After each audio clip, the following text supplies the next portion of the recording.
Buenos días, mis hermanos. Buenos días. Feliz sábado. Alabado sea nuestro Señor. Bendito por siempre. ¿Sí o no? Gracias a Dios que hemos podido nuevamente despertar para ver las maravillas de su creación. Solamente la gracia y la misericordia de Dios permite que pueda suceder eso con nosotros el día de hoy. Muchos ya no despertaron, pero hoy todavía estamos vivos y podemos glorificar su santo nombre. Pero el enemigo no está durmiendo, ¿sí o no? El enemigo no, el enemigo está, dice, como león rugiente, listo a quien atrapar, dice, ¿sí o no? Está como un león rugiente porque sabe que le queda poco tiempo. Por eso la lección de esta semana es los engaños finales de Satanás. ¿Quiénes se aprendieron el versículo de memoria? Está cortito, fácil, ¿no? A ver.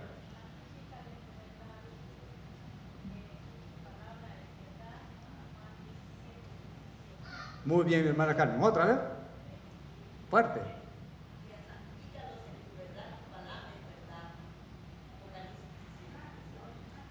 ¿Otro? ¿Quién más? A ver. Cortito para aprender. Ahí, hermana Glor. Ahí está Mateo.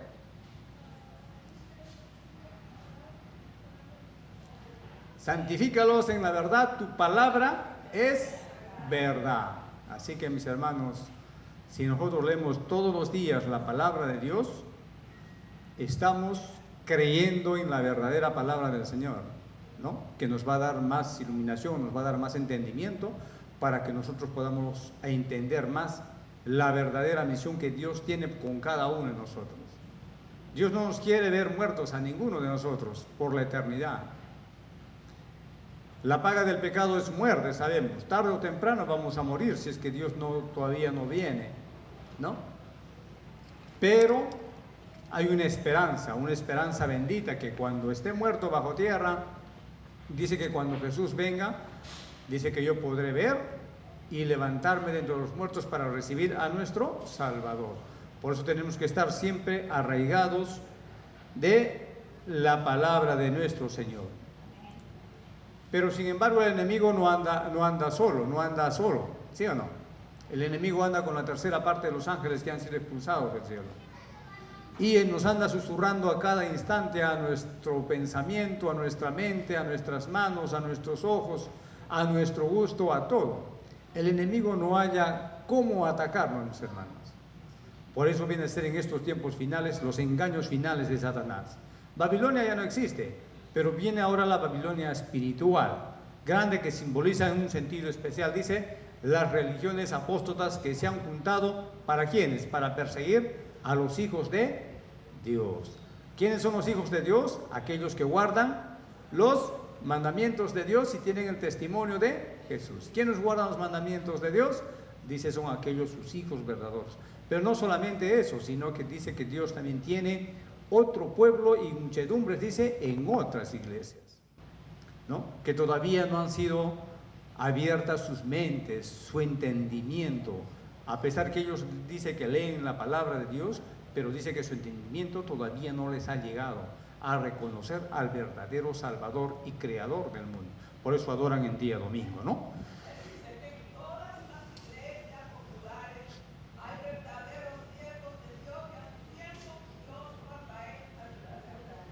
Dios está dando un tiempo a cada uno de sus hijos y va a llegar un momento en que van a salir y van a despertar. Dice que las iglesias que guardan el día sábado, como nuestra iglesia, dice que quedarán rebotadas, dice, ¿no? O sea, completamente llenas.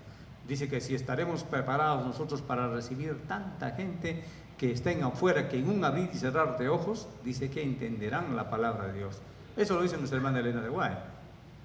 ¿Estarán preparados los adventistas para recibir? Dice, no sabemos si estamos preparados, mis hermanos. No lo sabemos.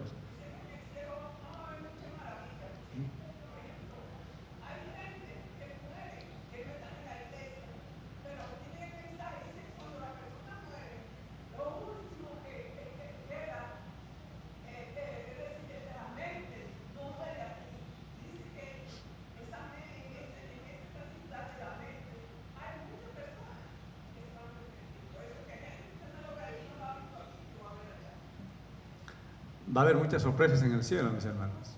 Muchas sorpresas, ¿no? Así que no queremos ser los sorprendidos y no queremos perdernos esa sorpresa también nosotros. Pero Dios tiene un pueblo preparado, y ese pueblo preparado viene a ser su iglesia remanente, que ha sido levantada ¿hace cuántos años, mis hermanos? No hace mucho tiempo. La iglesia adventista 2 sábados anteriores ha cumplido 160 años. Tenemos solamente 160 años. ¿Cuántos años vino Jesús? Más de 2000 años. Y la iglesia remanente tiene solamente 160 años. A pesar de eso, esta iglesia remanente, la principal tarea es de ir a predicar el mensaje del tercer ángel. Y esa es la lección de todo este trimestre, ¿no? Los mensajes de los 3 ángeles. Pero el enemigo no se queda atrás. Para el día domingo, dice, el camino que al hombre le parece derecho. Un engaño universal que lo encontramos en todas las iglesias del día domingo, ¿no? En Proverbios 14:12 nos dice lo siguiente: hay caminos que al hombre le parecen rectos, pero que acaban por ser caminos de muerte. Jesús profetizó que falsos profetas engañarán al mundo con señales y prodigios, y de ser posible también dice que engañarán a los que quieren ser fieles a Dios. Dice que aún a sus escogidos podrá engañar. Imagínense, mis hermanos, cómo es que Satanás se está preparando de tal manera que aún a los escogidos de Dios podrá engañarlos. La escuela sabática que empezó ya ha dado muchos pasajes de la lección, ¿no? Muchos pasajes de la lección. Por ejemplo, ¿cómo vamos a reconocer que Jesús está viniendo? Todo ojo lo verá, ¿no? Como dijo la hermana Elena, todo ojo lo verá. No nos van a engañar diciendo que Jesús ya ha venido, dice que está por el Perú. No, mis hermanos, no le creáis, dice. Dice, como el relámpago que sale en el occidente, se verá en el oriente, o como sale en el oriente, se verá en el occidente. Así será, dice, la venida del Salvador, como un abrir y cerrar de ojos. Dice, todo ojo lo verá. Marcos 13:22 nos dice lo siguiente: porque se levantarán falsos cristos y falsos profetas, y harán señales y prodigios para engañar, si fuese posible, aún a los escogidos. En el pasado, Babilonia, dice, mantuvo a las masas en ignorancia, apartándonos de la Biblia. La Biblia antes era completamente prohibida leer, ¿se acuerdan? Cuando estudiamos la vida de Lutero encontró la Biblia por casualidad, ¿no? Una Biblia que estaba totalmente encadenada, amarrada, exiliada, para que nadie pudiese leerla. Y eso hizo la Iglesia Católica, ¿no? Por eso vienen las tesis de Martín Lutero, y de ahí nace la Iglesia Protestante, porque él protestó. Digo, ¿cómo es posible que la palabra de Dios, que lo tiene que saber todo el mundo, esté oculta y engañada y que no la puedan leer? Pero gracias a Dios, Dios siempre tiene a sus hijos preparados para que en un abrir y cerrar de ojos salgan y podamos entender esa verdad. En el presente dice que sigue actuando igual, presenta razonamientos humanos que apartan de las masas de la verdad bíblica, y con el fin casi todos seguirán ciegamente a sus líderes para adorar a Satanás. Por eso siempre les voy a decir, mis hermanos, tenemos que tener mucho cuidado con nuestros líderes, con nuestros pastores o con alguien que le quiera dar un estudio bíblico. A la ley y al testimonio, porque si no es conforme a la ley y al testimonio, es porque no les ha amanecido. La palabra de Dios dice que si nosotros le pedimos al Espíritu Santo que nos ilustre, que nos ilumine, nosotros lo vamos a entender para que podamos conocer al Salvador. Proverbios 14:12 nos dice lo siguiente: hay camino que al hombre le parece derecho, pero su camino es camino de muerte, ¿no? La verdad es que, y al fin casi todos seguirán ciegamente a sus líderes para adorar a Satanás. Apocalipsis 13, ¿qué nos dice Apocalipsis 13, 3 y 4? Y vi una de las cabezas como herida de muerte, pero su herida mortal fue sanada, y se maravilló toda la tierra en pos de la bestia.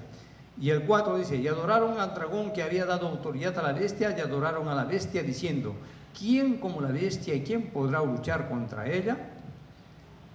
Así que, mis hermanos, la bestia está muy preparada presta a engañar a sus hijos, dice. Y en Apocalipsis 13:14 dice, y engañará a los moradores de la tierra con las señales que se le ha permitido hacer en presencia de la bestia, mandando a los moradores de la tierra que le hagan imagen a la bestia que tiene la herida de espada y vivió. Y se le permitió infundir aliento a la imagen de la bestia para que la imagen hablase e hiciese matar todo aquel que le adorase. Si nosotros leemos Apocalipsis 13, entendemos la historia de la bestia y entendemos el nacimiento y el crecimiento de Estados Unidos, ¿no? De ahí nace el gran conflicto. Cuando la religión se conjuncione con el Estado, ahí empezará la persecución de lo que nosotros hablamos. La palabra de Dios lo dice, pero a veces la gente no quiere entender. Dice, ¿quién les va a perseguir? Usted está mirando fantasmas donde no existe, dice, ¿no? Por eso, mis hermanos, a la ley y al testimonio, porque si no es conforme a esto, es porque no les ha amanecido. Solo el estudio de la Biblia dirigido por el Espíritu Santo nos puede hacer distinguir de la verdad del error. Un engaño universal, el camino que al hombre le parece derecho, pero sin embargo dice que es camino de muerte. Eso lo vemos en el día domingo. En el día lunes dice la vieja mentira de la inmortalidad. ¿Qué pasó con Satanás? ¿Qué le dijo a Eva? No morirás, le dijo, ¿no? Entonces la serpiente le dijo a la mujer, no morirás. ¿Murió Eva? No murió. Pareciera que le estuviese diciendo la verdad, ¿sí o no? Más bien, ¿qué le dijo? ¿Sabe quién? Sabrás todo, le dice, ¿no? La relación entre Babilonia y el espiritismo es evidente, dice, la inmortalidad del alma. Muchas iglesias dicen cuando una persona muere, se va al cielo, está feliz, dice ahí en el cielo, ¿no? Si ha sido muy buena persona, debe estar al lado de Jesús, en los brazos de Jesús. Y si ha sido una persona mala, dice que los moradores de la tierra o sus amigos deben estar orando por ella para que sea acepto en el cielo. Ya eso le llaman el famoso, ¿cómo le llaman a ese estado? El purgatorio. Todavía están en el purgatorio, preparándose para poder llegar a los brazos de Jesús. Quiere decir que la inmortalidad del alma, o sea, el alma nunca muere. Eso es completamente falso. Esas son las doctrinas que las utilizan las otras iglesias, ¿no? Esto implica que la cristiandad actual abraza doctrinas de demonios. Apocalipsis 18:2. ¿Qué nos dice Apocalipsis 18:2? Apocalipsis 18:2 dice lo siguiente: y clamó con voz potente diciendo, ha caído la gran Babilonia, y se ha hecho habitación de demonios y guarida de todo espíritu inmundo y albergue de toda ave inmunda y aborrecible. Ha caído Babilonia, mis hermanos. En primera de Timoteo 4:1 encontramos lo siguiente: pero el Espíritu dice claramente que en los postreros tiempos algunos apostatarán de la fe, escuchando a espíritus engañadores y a doctrinas de demonios. No solamente pasa en las iglesias, muchas de las personas van al espiritismo a preguntar por sus hijos, por su esposo, por su enamorado, por su novio, por quien sea, a los adivinos. ¿A quién estarán consultando, mis hermanos? ¿Verdaderamente esas almas estarán penando y nos podrán decir la verdad? No.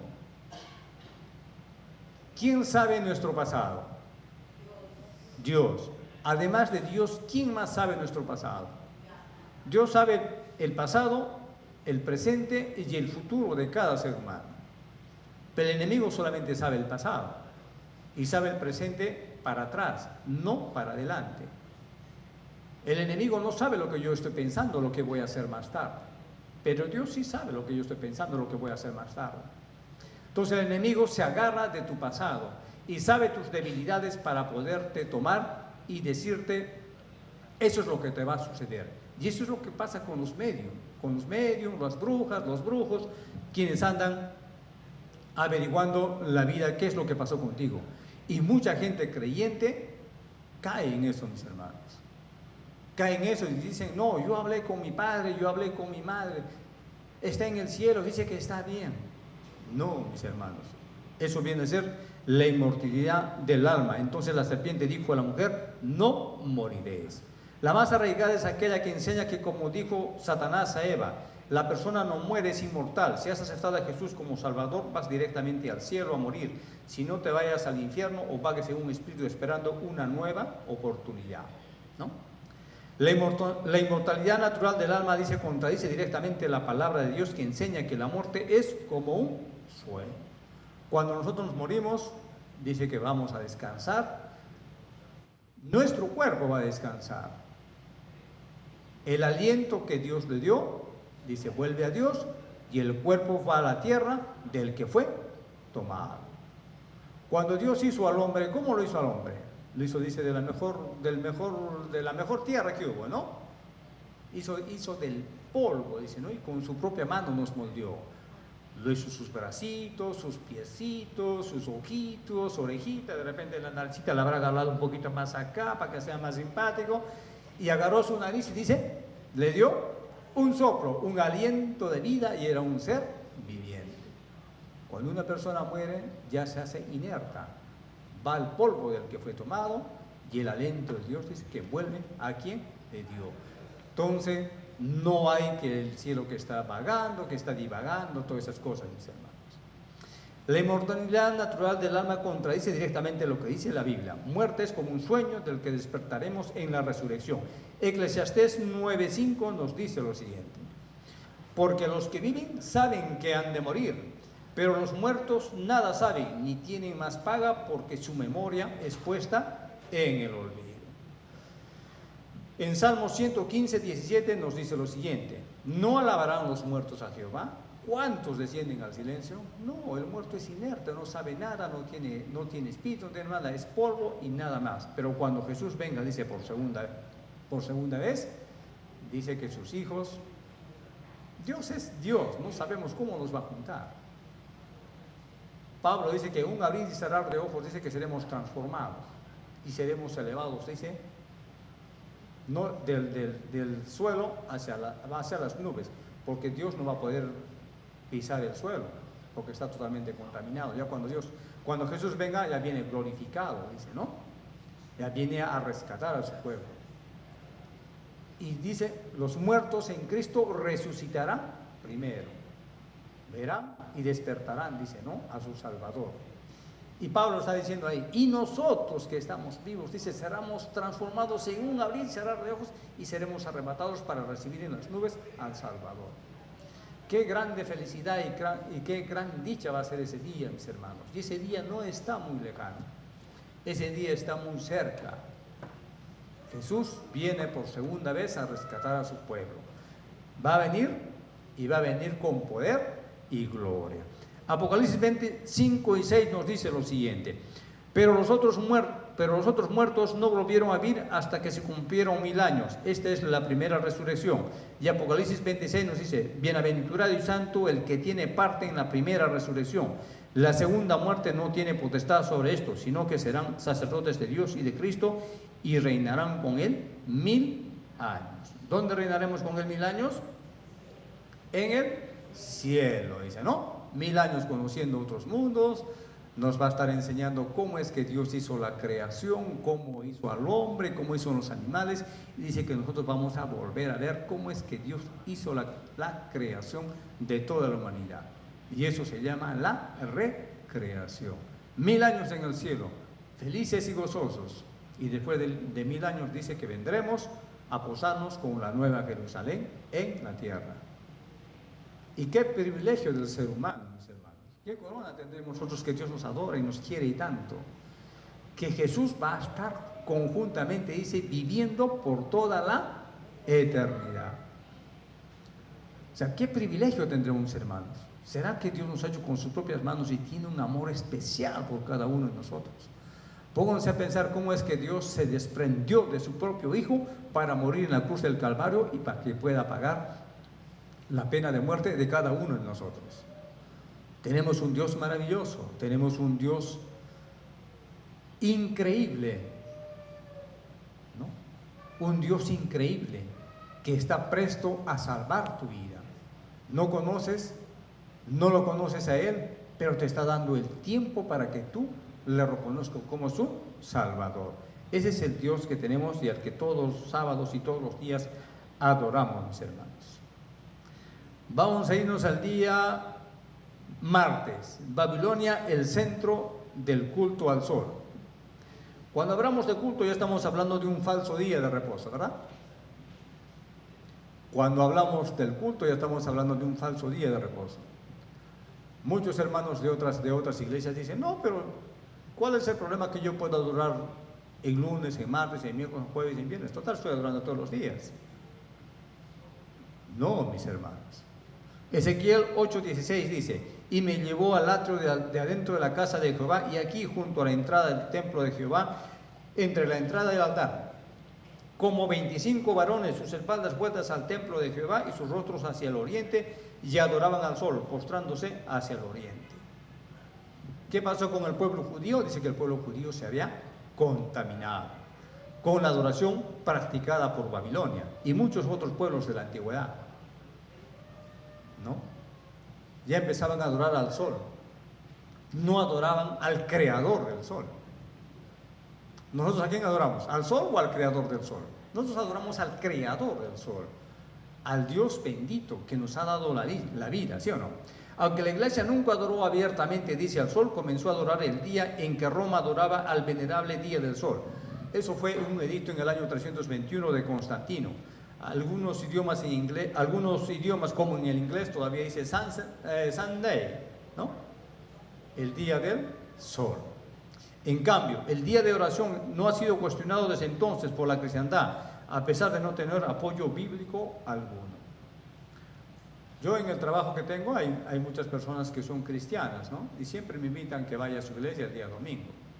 Y yo les digo, yo voy a tu iglesia el día domingo si que tú me demuestras en la palabra de Dios que el día de adoración es el día domingo. No, no, me dice, el día de oración es todos los días. Sí, le digo, el día de oración es todos los días. Yo cuando me levanto, oro, le pido a Dios que me cuide, le doy gracias por los alimentos, todo eso, le digo, y todos los días y a cada instante, le digo. Todas las cosas que hago que no me puedan salir bien, le estoy pidiendo a Dios. Dios, ayúdame a hacer las cosas. Le digo, sí, le digo, en cada instante. Eso es lo que hago.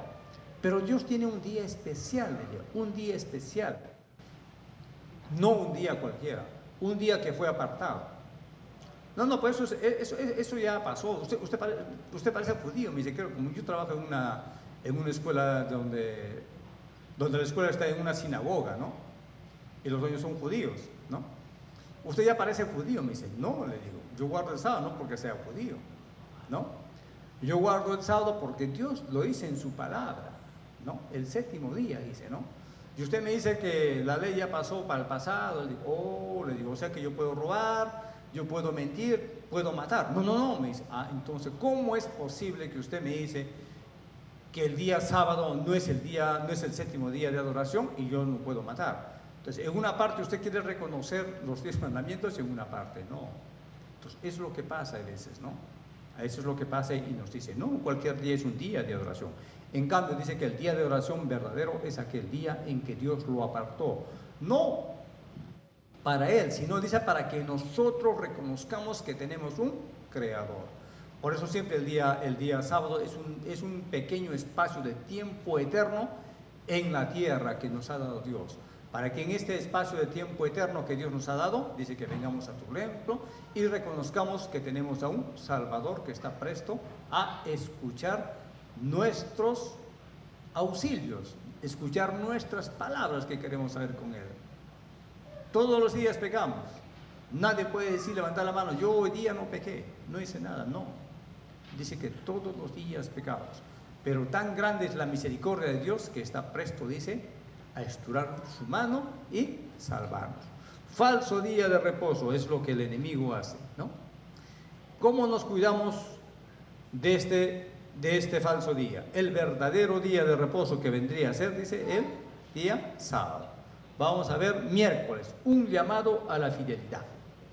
Ezequiel 20:20 nos dice, y santificaos mis sábados, y sean por señal entre mí y vosotros, para que sepáis que yo soy Jehová, vuestro Dios. Al ser dirigida por espíritus demoníacos, Babilonia ha engañado al mundo con su vino de doctrinas humanas, ¿no? Está utilizando a los seres humanos para poder engañar mucho o más, ¿no? Para que los salvados sean menos que puedan estar en la venida del Salvador. Pero sin embargo dice que van a ser muchos más los que van a ser salvados. Al mismo tiempo dice que ridiculiza y persigue a la pequeña minoría que se atreve a seguir adorando a Dios de forma contraria a la mayoría. Apocalipsis 12:17 nos dice lo siguiente: entonces el dragón se llenó de ira contra la mujer y se fue a hacer guerra contra el resto de la descendencia de ella, los que guardan los mandamientos de Dios y tienen el testimonio de Jesucristo. Satanás está, dice, como un león rugiente, presto a quien devorar. ¿Y más a quién? Más a quién, dice, aquellos que guardan sus mandamientos y tienen el testimonio de Jesús. Pero este pequeño grupo que adora a Dios tal como Él mismo lo ha dicho en su palabra, es decir, el día sábado, y eso lo encontramos en Éxodo 20. ¿Qué dice Éxodo 28? Acuérdate del día de reposo para santificarlo. 6 días trabajarás y harás toda tu obra, mas el 7º día es reposo para Jehová tu Dios. No hagas en él obra alguna, tú, ni tu hijo, ni tu hija, ni tu siervo, ni tu criada, ni tu bestia, ni tu extranjero que está dentro de tus puertas. Por esta razón, dice, mis hermanos, que el remanente fiel llama al mundo a adorar al Creador y anuncia la caída de Babilonia, que ha enseñado el falso día de adoración. Su pueblo remanente dice que Dios siempre, desde la creación ha tenido un pueblo remanente. Desde la caída ha tenido un pueblo remanente. Jesús le había prometido a Adán y Eva que iba a venir alguien en tu simiente, dice, ¿no? Y esa simiente era Jesús, que iba a venir para rescatar a su pueblo. Por eso, mis hermanos, debemos estar felices y contentos de predicar y de llevar las buenas nuevas de esperanza y las buenas nuevas de salvación, ¿no? En Apocalipsis 14:7 nos dice, diciendo a gran voz, temed a Dios y dadle gloria, porque la hora de su juicio ha llegado, y adorad al que hizo el cielo y la tierra, el mar y las fuentes de las aguas. Otro ángel le siguió diciendo, ha caído Babilonia, la gran ciudad, porque ha hecho beber a todas las naciones del vino del furor de su fornicación. Ha caído Babilonia. No solamente significa Babilonia de repente que yo pueda matar, que yo pueda fornicar, que yo pueda mentir, no solamente eso. A veces nosotros tenemos algo dentro de nosotros mismos, ¿no? Tenemos que sacarnos, dice, ¿no? Tenemos que despojarnos y adorar al Creador y a nuestro Salvador. Para el día jueves dice, gracia para la obediencia. Jesús nos hace un llamado para que seamos nosotros obedientes, dice, ¿no? Apocalipsis 18:4 nos dice lo siguiente, y oí otra voz del cielo que decía, salid de ella, pueblo mío, para que no seáis partícipes de sus pecados, ni recibáis parte de sus plagas. El pueblo de Dios no está compuesto solo por el remanente que se mantiene fiel a las enseñanzas bíblicas. La gran mayoría está dentro de Babilonia. No son conscientes de estar adorando al Dios en el día incorrecto, ni de estar aceptando como verdad los engaños de Satanás, como la inmortalidad del alma. Por eso se necesitan que alguien les enseñe su error y les invite a salir de Babilonia, que les enseñe que transgredir la ley de Dios, incluido el mandamiento del 7º día, es pecado, ¿no?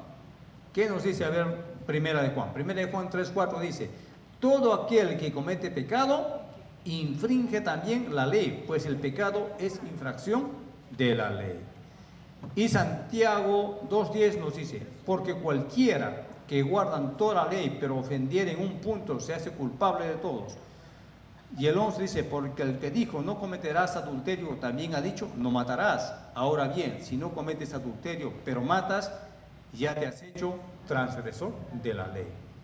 Y todos los fieles deben recordar que la obediencia es solo un reflejo de la gracia de Cristo que nos libra de la condenación y del dominio del pecado. Un llamado a la obediencia. ¿Somos obedientes, mis hermanos? Sí, somos obedientes. Pero estamos en ese proceso de santificación, ¿no? No venimos a la iglesia porque somos santos, no. Venimos a la iglesia porque necesitamos del Salvador.